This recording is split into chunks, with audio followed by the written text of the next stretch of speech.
niveau de nos villes, comme je l'ai dit tantôt. Et l'architecte, de par sa formation, est capable d'apporter beaucoup de solutions à nos problèmes, aux problèmes que nous avons dans les différentes villes. Et ça aiderait notre gouvernement, ça aiderait nos dirigeants à développer facilement et rapidement notre pays. De partout où vous nous suivez, soyez le bienvenu dans votre nouveau numéro du magazine Data Market. La semaine passée, nous avons reçu pour vous M. Christian Kazumba, qui est responsable d'un cabinet d'investissement. Il est venu nous présenter les opportunités que les jeunes entrepreneurs pouvaient saisir pour participer à ce jeu concours appel à projet pour jeunes entrepreneurs d'une cagnotte de 100 millions de dollars pour entrepreneurs initiée par la Banque mondiale en République démocratique du Congo. Et comme il avait dit, les concours a pris fin le 16 novembre 2020. Et pour les jeunes entrepreneurs à partir de 18 jusqu'à 24 ans, le concours continue à courir jusqu'au mois de décembre. Ce soir, nous revenons avec un nouveau numéro, un nouveau sujet, un nouveau participant. Nous allons parler de l'architecture au centre du développement. Ainsi, pour en parler, je reçois ce soir M. Dieudonné Mutombo Ilunga. Il est architecte et Managing Director en sigle MD de Tandem Architecture et je m'en vais le saluer. Monsieur Dieudonné Mutombo Ilunga, nous vous saluons. Bonsoir, monsieur Symphorien. C'est un réel plaisir après la Covid-19. Et aujourd'hui, on se revoit pour un nouveau numéro de Data Market. Ce soir, nous allons parler plus précisément de l'architecture au centre du développement en République démocratique du Congo.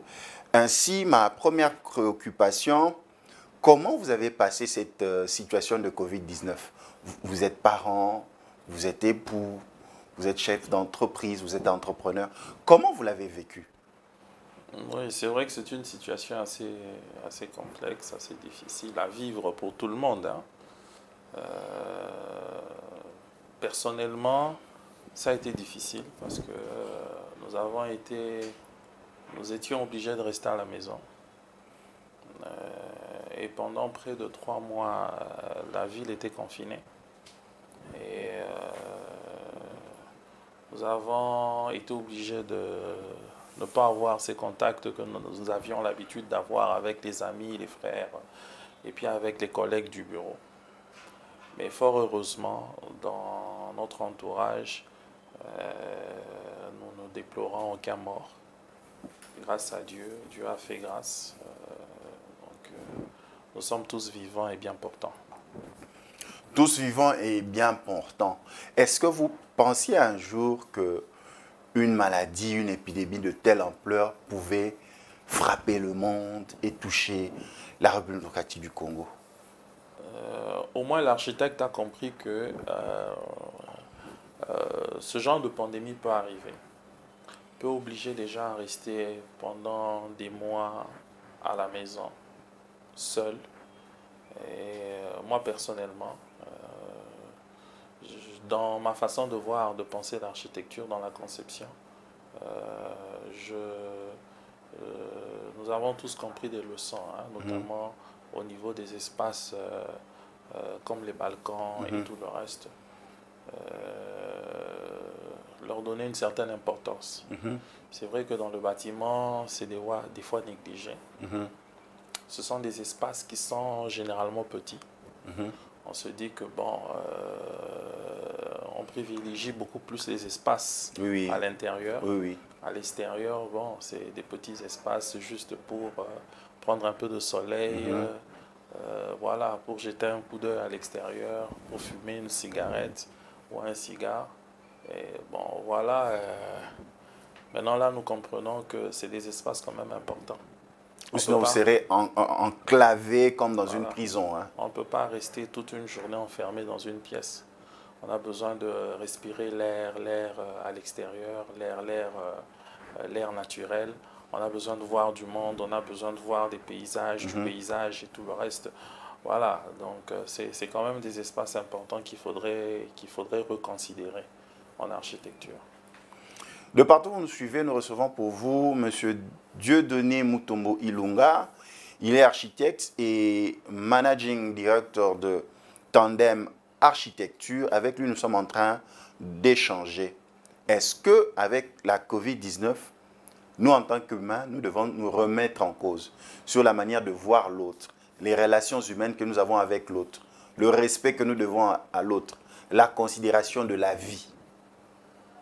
Parce qu'on est tout le temps dans le travail, on n'a pas le temps d'avoir des nouvelles des sœurs, des frères, peut-être de parents.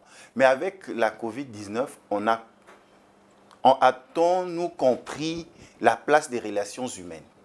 Moi, personnellement, oui. Je pense que beaucoup de gens, quand même, dans mon cas, ont compris. Parce que, bon, c'est vrai que l'Afrique est quand même épargnée. Mais en Occident, je pense que beaucoup ont vécu cette pandémie de manière brutale. Beaucoup de gens ont perdu un membre de famille ou un ami à cause de la Covid. Et je pense que ça nous amène à réfléchir quand nous perdons des proches. Voilà, nous reconsidérons notre façon de voir les choses. Si nous étions beaucoup plus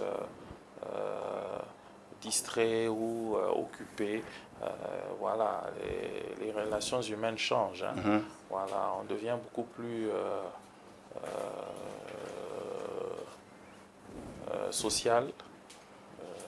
On pense beaucoup plus aux autres. Et pourquoi? Bon, parce que bon, on peut perdre la vie du jour au lendemain. Et là, maintenant, nous arrivons à la situation de la Covid et ton secteur, l'architecture. Qu'est-ce que tu peux nous en dire? Est-ce que ton secteur aussi a été touché? Oui, fortement, fortement. Le secteur a été fortement touché. En général, tous les secteurs ont été touchés, mais principalement, notre secteur a été fortement touché. Le secteur libéral, l'entrepreneuriat en général a été sérieusement touché. Et je pense qu'il sera touché longtemps encore. Il faudra peut-être attendre le deuxième trimestre de l'année prochaine pour que les choses reviennent vraiment sur les rails. Nous avons vraiment été touchés. Et qu'est-ce que la COVID-19 a pu changer dans ton monde de travail? Qu'est-ce que la Covid t'a amené à remettre en cause dans ton travail d'architecte? Principalement les réunions. Hein. Beaucoup de choses se font maintenant à distance. Voilà, on n'est plus tellement obligé de nous rencontrer. Il y a une certaine distanciation sociale qui s'installe. Voilà, donc nous sommes beaucoup plus maintenant focalisés sur les réseaux sociaux. Hein, donc voilà, on communique beaucoup plus sur les réseaux sociaux. Nos réunions se font sur Zoom et tout le reste. Donc voilà, au moins on n'est plus tellement obligé de nous déplacer. On perd de l'efficacité, on renforce. On a perdu quelque chose en faisant cela? Non, je pense que l'être humain a la capacité de s'adapter aux situations. Nous nous sommes adaptés. Je pense qu'en général, l'être humain s'est adapté. Partout dans le monde, hein, il s'est adapté. C'est une situation différente, mais je pense qu'on n'a pas perdu de l'efficacité. On est capable de travailler à distance. Et voilà, sans pour autant se voir. C'est vrai que bon, il y a ce côté un peu, cette chaleur un peu dans le travail, hein. Le fait de se côtoyer et tout ça qui part un peu, qui disparaît un peu. Mais sinon, je ne pense pas, moi personnellement, qu'il y a qu'il y a un changement dans le travail ou bien que ça touche la qualité du travail, je ne pense pas. De partout où vous nous suivez, vous nous prenez de court. Nous sommes dans votre magazine Data Market. Nous recevons pour vous l'architecte et manager général ou managing director de Tandem architecture, Monsieur Dieudonné Mutombo Ilunga. Le début de notre émission, nous nous sommes apaisantis sur la COVID-19 et son impact par rapport à son secteur, l'architecture. Et maintenant, nous entrons dans les zones profondes. Vous nous suivez de Cabinda, vous nous suivez de l'Angola, vous nous suivez de la Centrafrique, vous nous suivez à travers ou à partir de l'Afrique centrale, vous nous suivez de l'Europe, de l'Amérique. Soyez le bienvenu dans votre nouveau programme de Data Market. Comment s'effectue l'exécution de vos plans de construction dans le chantier? Est-ce que c'est l'architecte qui mène tous ces travaux du début jusqu'à la fin? Ok, ça c'est une très bonne question.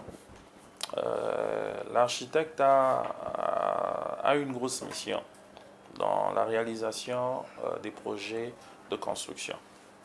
Mais l'architecte ne construit pas. Pourquoi il ne construit pas? Parce que lui, il propose des plans. Voilà, parce que l'architecte est concepteur du projet. Parce qu'il connaît qu'est-ce qu'il faut, ceci, cela, la beauté. L'architecte, c'est le conseil, au fait. C'est le conseil du client. C'est le conseil du maître d'ouvrage. Il conçoit le projet selon les besoins du maître d'ouvrage. Quand le projet est conçu, il faut un troisième intervenant. C'est l'entrepreneur. C'est l'entreprise qui vient réaliser le projet. Donc l'architecte n'est pas entrepreneur? Non. Le métier d'architecte est incompatible au métier d'entrepreneur. Ok. Donc la construction. Dans la construction, voilà, oui. Voilà. Donc je ne peux pas faire mes plans et pouvoir aussi travailler dans l'exécution, dans le chantier? Non, pas dans l'exécution. Là, c'est quoi? Il y a une loi qui existe?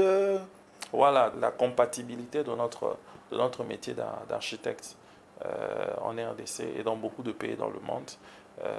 L'architecte ne peut pas, qui est concepteur, l'architecte concepteur ne peut pas réaliser le projet sur chantier. Maintenant, comment il va contrôler ces travaux-là? Il contrôle, il fait la surveillance. Voilà. Il surveille l'entreprise qui réalise les travaux pour que le projet soit réalisé selon l'esprit, tout en respectant les normes d'architecture, tout en respectant les plans au moindre détail. Vous avez attiré notre attention, vous avez dit que le projet de construction, le plan que vous faites, c'est pour votre client qui peut être appelé maître d'ouvrage, c'est ça? Oui, le maître d'ouvrage. Mais c'est qui le maître d'ouvrage? Qui peut? C'est moi, c'est monsieur, madame, tout le monde? C'est une société privée, publique, c'est une institution? Comment on le définit? Le maître d'ouvrage, c'est la personne physique ou morale pour qui le projet est réalisé, pour qui le projet est conçu. Voilà. Ça peut être une personne, un individu, ça peut être l'État, ça peut être une entreprise privée ou publique, ça peut être un ministère. Voilà. Donc, comme je dis, c'est la personne physique ou morale qui souhaite à ce qu'on lui construise quelque chose. Voilà. Et ce contact de construction, qui propose le plan? C'est celui qui vient vers vous, l'architecte, pour dire, voilà, j'aimerais avoir tel plan, est-ce que je peux avoir une maison à telle hauteur? Ou bien c'est aussi l'architecte qui peut proposer à un maître d'ouvrage ou client ou son conseiller en bâtiment pour dire, non, voilà, il y a une opportunité de construction, voilà, il y a ceci, cela. Si vous remplissez telle condition, vous pouvez. Comment ça se passe? Les deux sont faisables. Ce qui se fait le plus couramment, c'est le maître d'ouvrage qui vient vers l'architecte. Voilà. Généralement, c'est après une acquisition. Voilà. Acquisition d'un terrain, d'un espace. Vous avez déjà, en gros, une idée, un projet qui vous trotte dans la tête et vous allez vers l'architecte. Vous allez vers un conseil en matière de construction. C'est l'architecte. Et à partir de ce que vous avez comme projet, comme idée déjà dans la tête, bien qu'elle peut être encore pas bien définie et tout le reste, l'architecte capte cette idée, il capte vos besoins et il les matérialise en réalisant les plans. Ouais. Mais il y a aussi l'autre cas de figure où l'architecte peut concevoir un projet et il va vers le maître d'ouvrage. Généralement, c'est l'État. Voilà, ou une entreprise privée ou publique. Je conçois un projet parce qu'il y a un besoin. Je sens ce besoin, je le ressens. Voilà, je conçois un projet qui résout ce besoin. Et je vais vers ceux pour qui ça peut, qui souffrent de ce besoin en fait. Et je leur apporte la solution aux problèmes qu'ils ont. C'est faisable.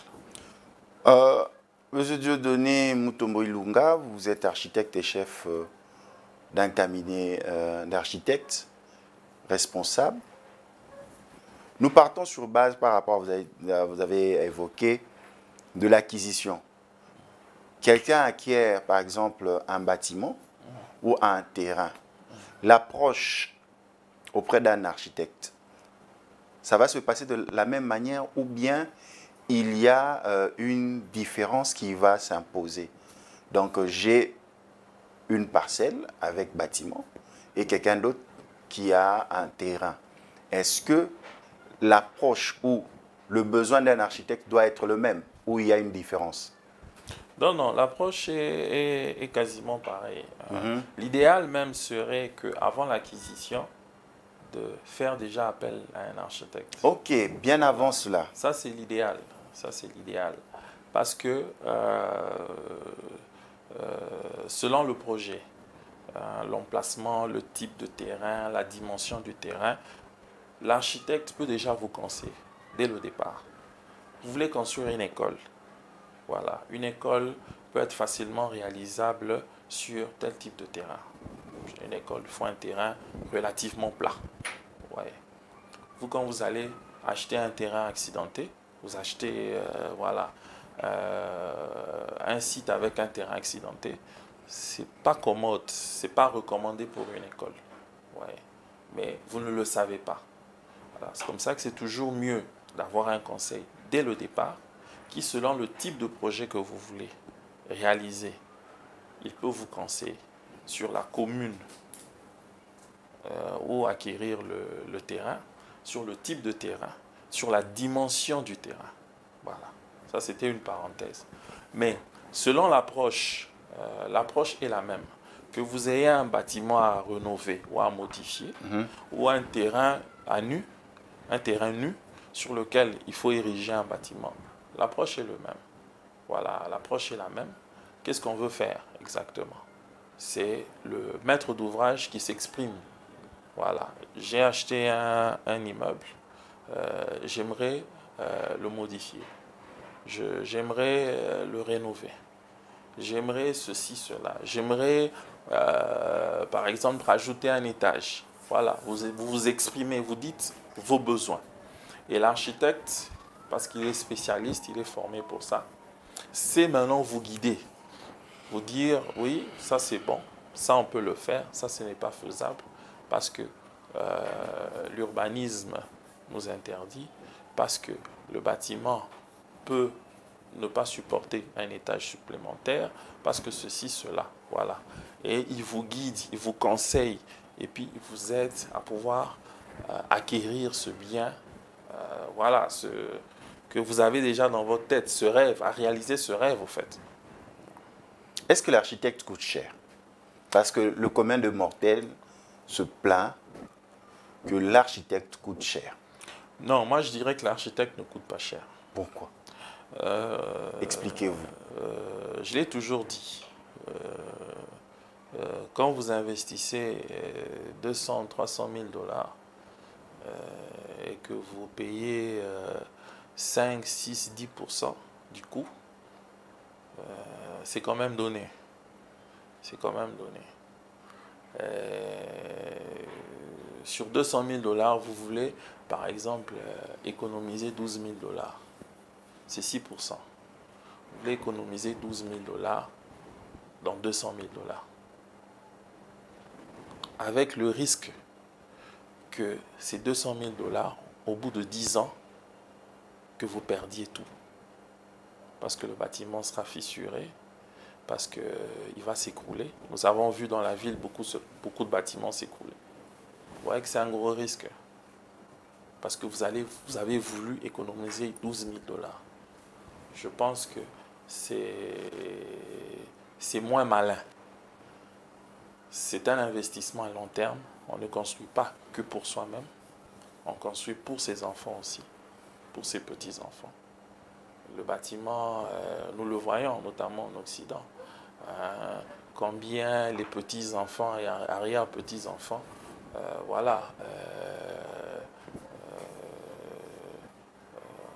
héritent des biens de leurs parents, arrière-parents, arrière-grands-parents. Voilà. Et quand on construit, on devrait penser à ça, en fait. Qu'on va en jouir, mais on va léguer ce bien. Et pour pouvoir léguer ce bien, il faudrait que ce bien soit bien conçu et bien réalisé pour qu'il tienne dans le temps. Et si pour cela, il faut payer un architecte, je pense que ce n'est pas cher payé. Monsieur Dieudonné Mutombo Ilunga, quelles sont les conditions à remplir pour un maître d'ouvrage, un client, pour que son projet de construction puisse respecter les délais requis? Déjà si le client respecte certains principes, notamment faire appel à un architecte qui est son conseil, il a déjà résolu le gros du problème. Parce que l'architecte réalisera non seulement dans le dossier, non seulement des plans, il y aura des devis, et puis il y aura un planning bien détaillé, bien défini. Et quand l'entrepreneur, l'entreprise accepte, signe le contrat, il a un planning qu'il doit suivre. Et il est obligé de respecter ce planning. Et dans le contrat qu'il signera avec le maître d'ouvrage, il y a une rubrique où il y a on retient par rapport au retard. Et quand vous ne faites pas ce travail avec l'architecte, il ne sait pas vous conseiller, il ne sait pas vous protéger vis-à-vis de l'entrepreneur. Donc, la première des choses, en tout cas la chose la plus importante qu'un maître d'ouvrage doit faire quand il se lance dans un projet immobilier, c'est de faire appel avant tout à un architecte ou à un cabinet d'architectes. Et là, il est protégé. Là, il est protégé. Et pour l'architecte lui-même, ceux qui veulent se lancer dans le métier, ces jeunes qui vous suivent, de l'ISAU, IBTP, Polytechnique Kinshasa, de Conakry, partout dans le monde, comment être capable à proposer à ton client un plan architectural avec son exécution qui respecte le délai de construction établi? Déjà, l'architecte ne réalise pas. Voilà. Donc, je pense que s'il y a un retard dans la construction, c'est du côté de l'entrepreneur.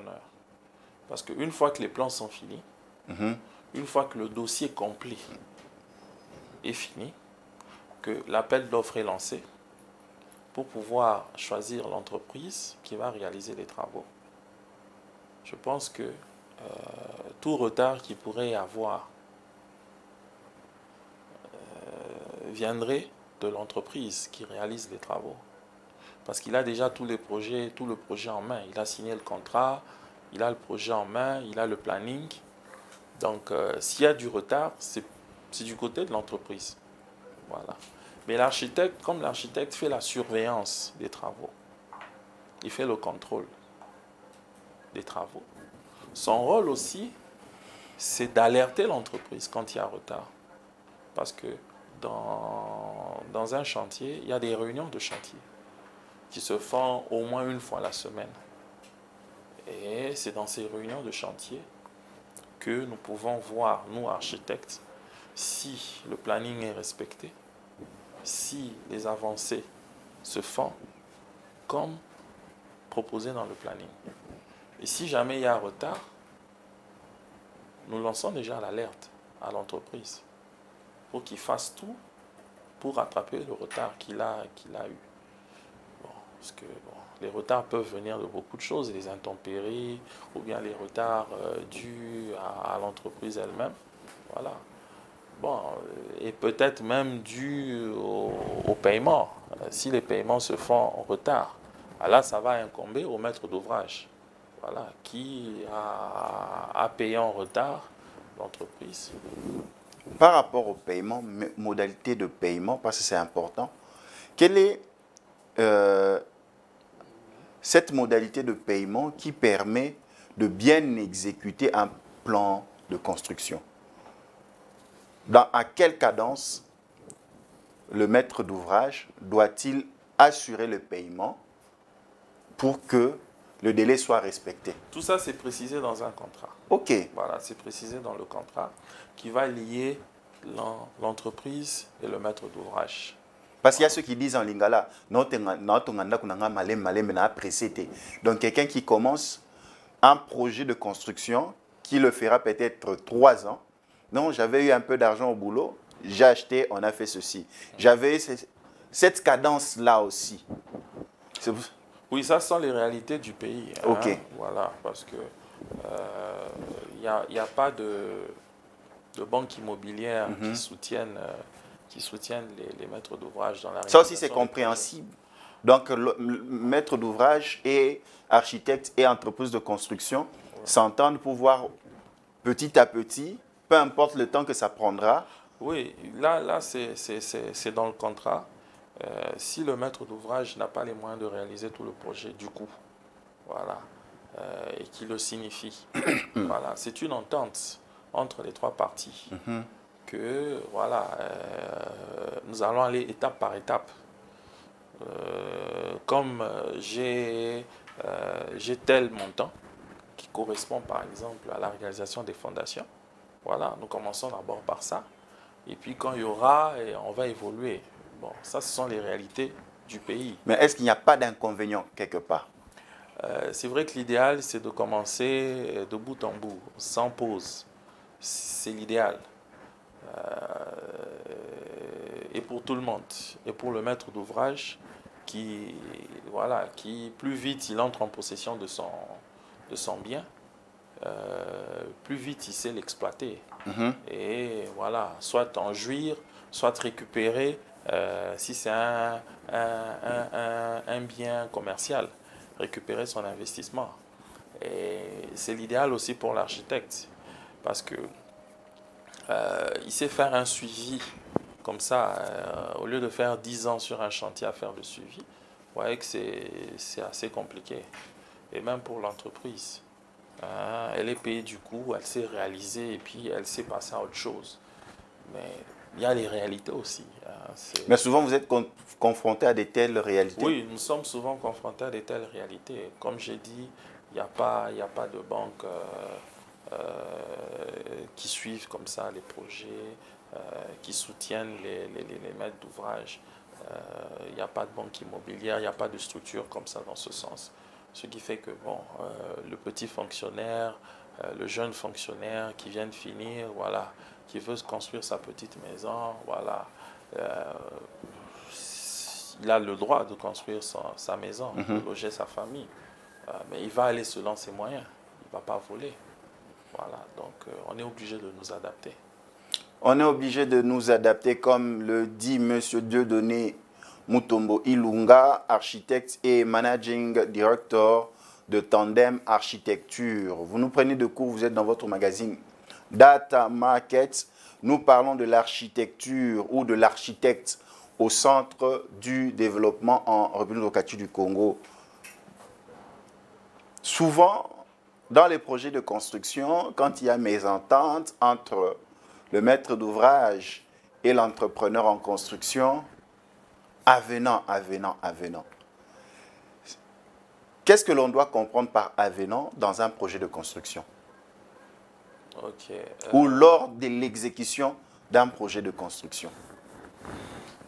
Les avenants, on peut dire, en gros, on peut dire que ce sont des prestations supplémentaires. Donc, c'est des prestations qui n'étaient pas prévues au départ et qu'on rajoute pendant l'exécution des travaux. Alors, ces prestations peuvent venir du maître d'ouvrage. Pendant que vous êtes en train de réaliser, il se dit non, je veux une deuxième piscine. Ou bien je veux un bureau dans un jardin. Je veux une paillote. Voilà. C'est des choses qui se font. Alors là, ça va demander de rajouter ça au fait. Voilà, une nouvelle conception, la conception de ce rajout, de cette prestation. L'entreprise voilà, sera payée par rapport à cette nouvelle prestation. Là, il n'y a pas de problème. Quand ça vient du maître d'ouvrage, parce que c'est lui qui le demande. Alors, il y a des prestations qui sont dues au... c'est vrai que c'est assez rare. C'est très rare quand les études ont été faites par l'architecte. Mais quand les études sont incomplètes, quand les études n'ont pas été bien faites, surtout quand on n'a pas fait appel à un architecte, il peut y avoir beaucoup d'avenants comme ça pendant l'exécution du projet. Pourquoi? Parce que celui qui a conçu le projet n'est pas spécialiste, ce n'est pas un connaisseur, ou il n'a pas les aptitudes données. Et le projet, au final, pendant la réalisation, on se rend compte qu'il y a tel truc qui a été oublié, il y a tel truc, et ça emmène les avenants. Voilà. Et le troisième truc, c'est des avenants dus aux imprévus, aux impondérables. Comment présenter un projet sans avenant? Un projet sans avenant, et s'il y a des passements, comment les gérer? Les avenants sont très difficiles à éviter. C'est vrai qu'il y a beaucoup de projets qui peuvent se faire sans avenant. Mais il y a beaucoup d'impondérables dans la construction qui font que forcément il y aura des petits avenants. Il peut y avoir des catastrophes naturelles, il peut y avoir, quand nous sommes sur un terrain assez complexe, assez compliqué, et que pendant la réalisation, il y a un gros rocher qui n'avait pas été détecté lors des études du sol. Voilà. Ce qui fait que ça demande à ce que ce rocher soit cassé. Donc c'est de nouvelles prestations qu'on impose à l'entreprise. Voilà, ça c'est des avenants. Ce n'est pas souhaitable, certes, mais la loi permet les avenants. Ça dépend d'un pays à un autre, mais ça nage généralement entre 15 à 20%. Certains vont même jusqu'à 25% dans certains contrats. Mais c'est dans le contrat. Généralement, dans le contrat que signe l'entrepreneur et le maître d'ouvrage, il y a un maximum, un pourcentage limite d'avenants permis. Quand il est dans la fourchette permise, l'architecte explique au maître d'ouvrage la cause de l'avenant. Mais quand il dépasse le pourcentage permis, là c'est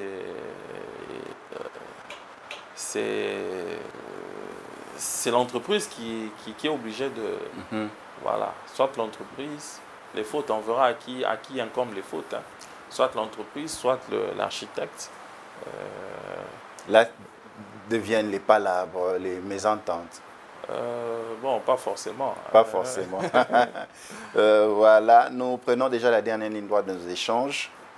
Nous allons maintenant parler, parce que notre thématique de ce soir, l'architecte au centre du développement en RDC. Le président de la République, son Excellence Félix Antoine Tshisekedi Tshilombo, a initié les consultations nationales. Il a reçu presque toute la couche sociale de la République du Congo. Ainsi, on se pose une question. Quelle est la place de l'architecte dans notre société? Est-ce que sa voix porte? Quand on voit Covid, quand on voit l'aménagement, ainsi de suite. L'architecte a une place très très importante, primordiale même. Malheureusement, dans ce pays, sa voix ne porte pas. Pourquoi vous dites ça? Sa voix ne porte pas parce que là où les choses se décident, l'architecte n'est pas là. Alors que l'architecte est un élément incontournable dans le développement d'une nation. Dans beaucoup de pays, ils ont compris ça. Ce qui fait qu'à différents niveaux, les communes, les municipalités et tout le reste, il y a toujours un architecte. Ici, l'architecte n'est pas présent. La voix de l'architecte ne porte pas en RDC, pour l'instant. Donc, qu'est-ce qu'il faut faire pour que sa voix puisse compter, pour que sa voix porte? Il faudrait d'abord que les gens comprennent que le développement ne peut pas se faire sans l'architecte. Parmi ceux qui peuvent faciliter le développement d'une nation, l'architecte est dedans. La base du développement d'une nation, ce sont les villes. Voilà. Quand on développe les villes, la nation se développe. Or, nos villes sont confrontées à beaucoup de problèmes climatiques, avec le réchauffement climatique, l'urbanisation, à cause de cette démographie, la démographie qui augmente comme ça. Il y a eu une urbanisation galopante. Ce sont des problèmes à résoudre. Les inégalités sociales, notamment dans le logement, dans nos villes, c'est toujours des problèmes à résoudre. Le transport, le déplacement des masses, ce sont des problèmes à résoudre. Or, tous ces problèmes sont des problèmes qui touchent le domaine de l'architecture. L'architecte est formé pour résoudre ces problèmes, apporter une solution à ces problèmes. Alors, tant que l'architecte n'est pas présent, là où les choses se décident, pour pouvoir apporter des solutions aux problèmes qui touchent les villes, comment les villes peuvent se développer, comment elles peuvent se développer. Si nos villes ne se développent pas, le pays ne va pas se développer. Nous sommes obligés de comprendre cela et à différents niveaux d'avoir des architectes pour apporter des solutions aux différents problèmes qui se posent dans nos différentes villes.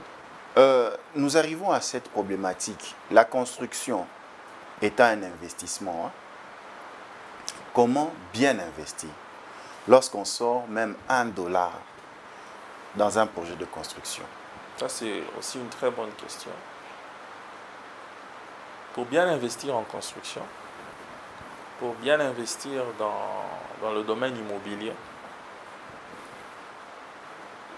la première des choses, c'est faire appel à un architecte ou un cabinet d'architectes.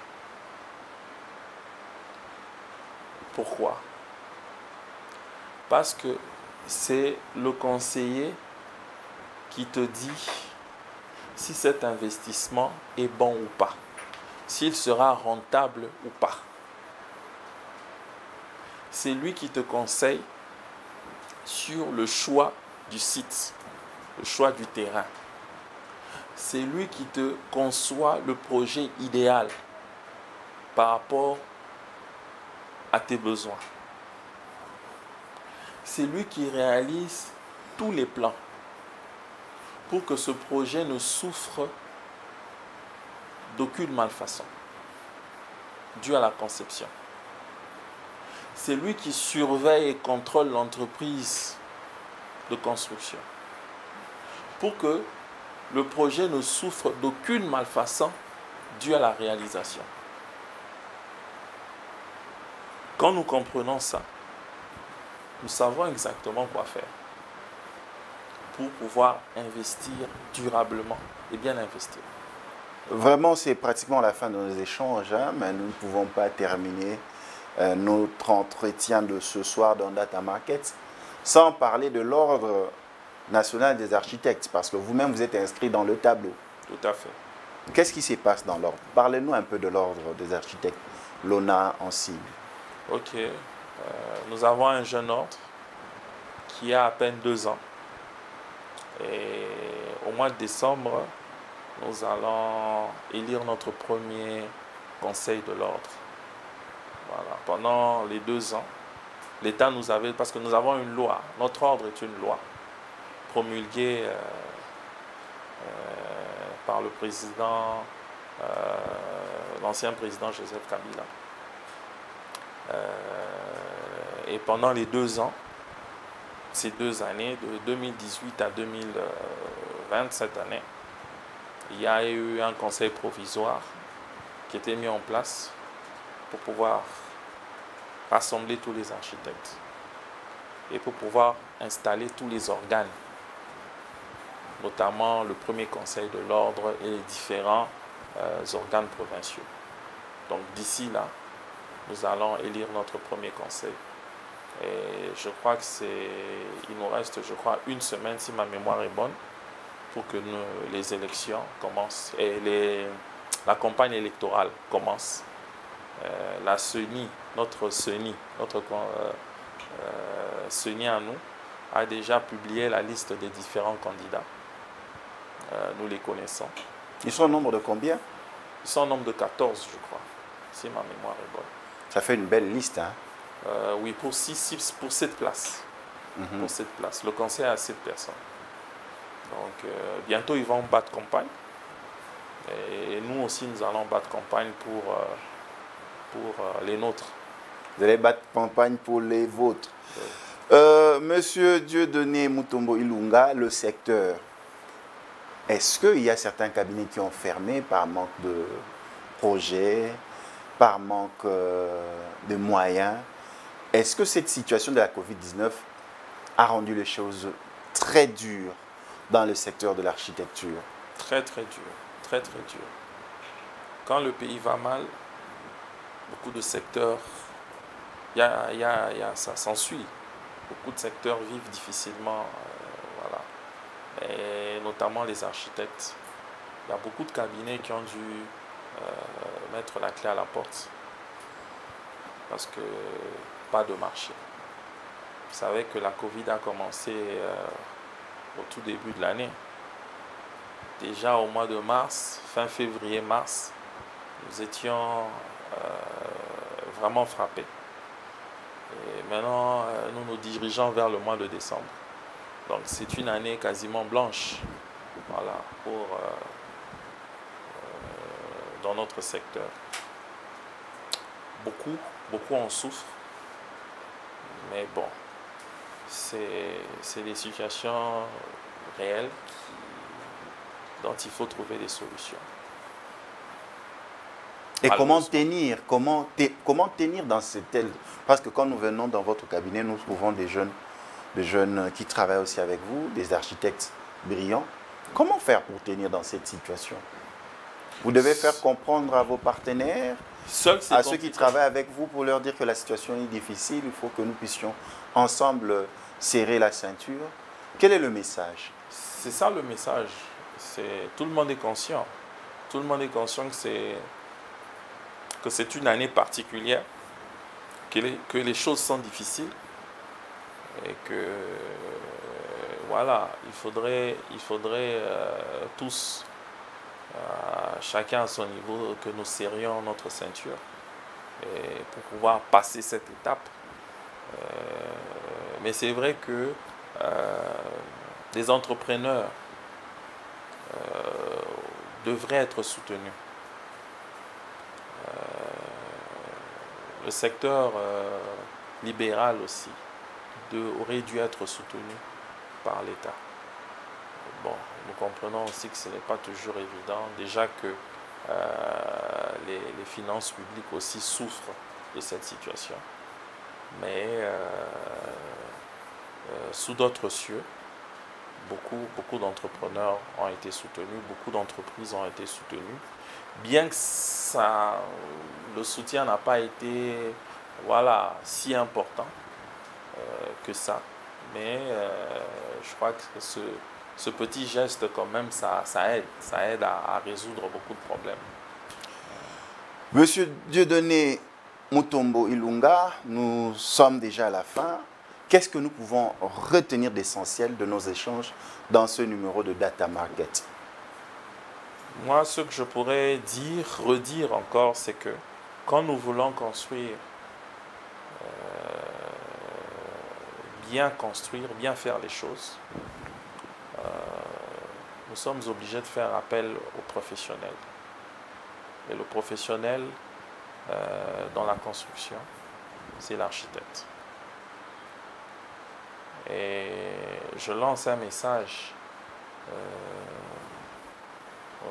aux instances publiques, au gouvernement, à ceux qui nous dirigent, que le développement de la RDC ne peut pas se faire sans l'architecte.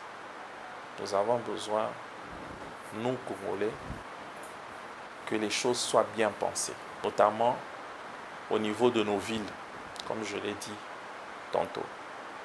Et l'architecte, de par sa formation, est capable d'apporter beaucoup de solutions à nos problèmes, aux problèmes que nous avons dans les différentes villes. Et ça aiderait notre gouvernement, ça aiderait nos dirigeants à développer facilement et rapidement notre pays. Un grand merci, Monsieur Dieudonné Mutombo Ilunga. C'est moi qui vous remercie. Ce soir, nous avons parlé dans votre nouveau numéro du magazine Data Market, l'architecte au centre du développement en RDC. Et nous avions été très heureux d'être reçus par le directeur général ou le managing director de Tandem Architecte, à la personne de M. Dieudonné Mutombo Ilunga. Vous nous avez raté ce lundi à 22 h juste sur Kin 24 Télévision. Rattrapez-vous le mardi à 11 h et suivez-nous dans toutes les plateformes numériques liées à ce programme. Quant à moi, je vous dis à la prochaine. Que Dieu vous bénisse. Encore une fois, un grand merci. Merci à vous.